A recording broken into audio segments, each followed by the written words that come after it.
बहुत समय पहले की बात है। एक महान ज्ञानी पंडित हिमालय की पहाड़ियों में कहीं रहते थे।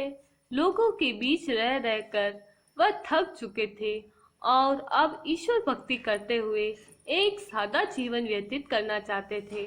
लेकिन उनकी प्रसिद्धि इतनी थी कि लोग दुर्गम पहाड़ियों, सकरे रास्तों, नदी झरनों को पार करके भी उससे मिलना चाहते थे। उनका मानना था कि ये विद्वान उनकी हर समस्या का समाधान कर सकता है। इस बार भी कुछ लोग ढूंढते हुए उसकी कुटिया तक आ पहुंचे। पंडित जी ने उन्हें इंतजार करने के लिए कहा। 3 दिन बीत गए। अब और भी कई लोग वहां पहुंच गए।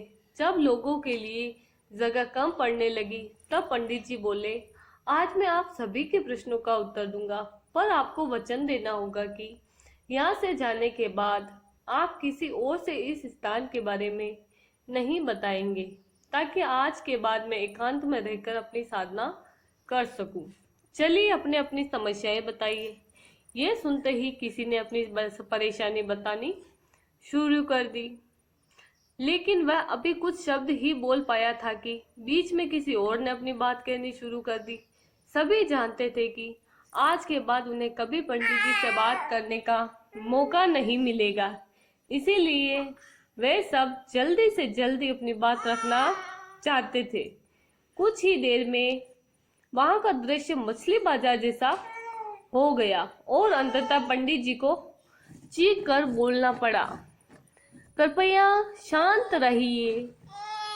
अपनी समस्या एक पर्चे पे लिखकर मुझे दीजिए। सभी ने अपनी अपनी समस्याएं लिखकर आगे बढ़ा दी। पंडित जी ने सारे पर्चे लिए और उन्हें एक टोकरी में डालकर मिला दिया और बोले, इस टोकरी को एक दूसरे को पास कीजिए। हर व्यक्ति एक पर्ची उठाएगा और उसे पढ़ेगा। उसके बाद उसे निर्णय लेना होगा कि क्या वो अपनी समस्या को इस समस्या से बदलना चाहता है।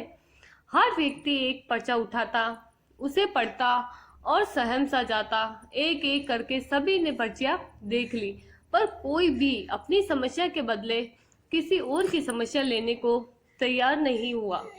सबका यही सोचना था कि उनकी अपनी समस्या चाहे कितनी ही बड़ी क्यों न हो, बाकी लोगों की समस्या जितनी गंभीर नहीं है।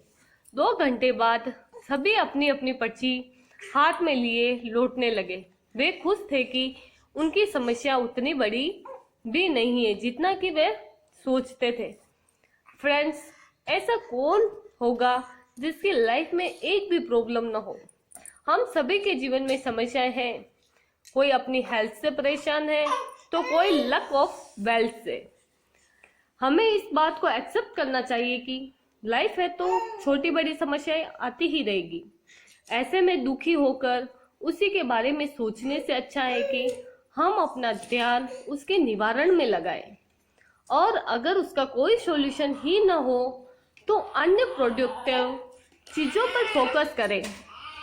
हमें लगता है कि सबसे बड़ी समस्या हमारी ही है, पर यकीन जानिए इस दुनिया में लोगों के पास इतनी बड़ी बड़ी प्रॉब्लम्स है कि हमारी तो उनके सामने कुछ भी नहीं। इसलिए ईश्वर ने जो भी दिया है उसके लिए थैंक्सफुल रहिए और एक खुशहाल जीवन जीने का प्रयास करिए।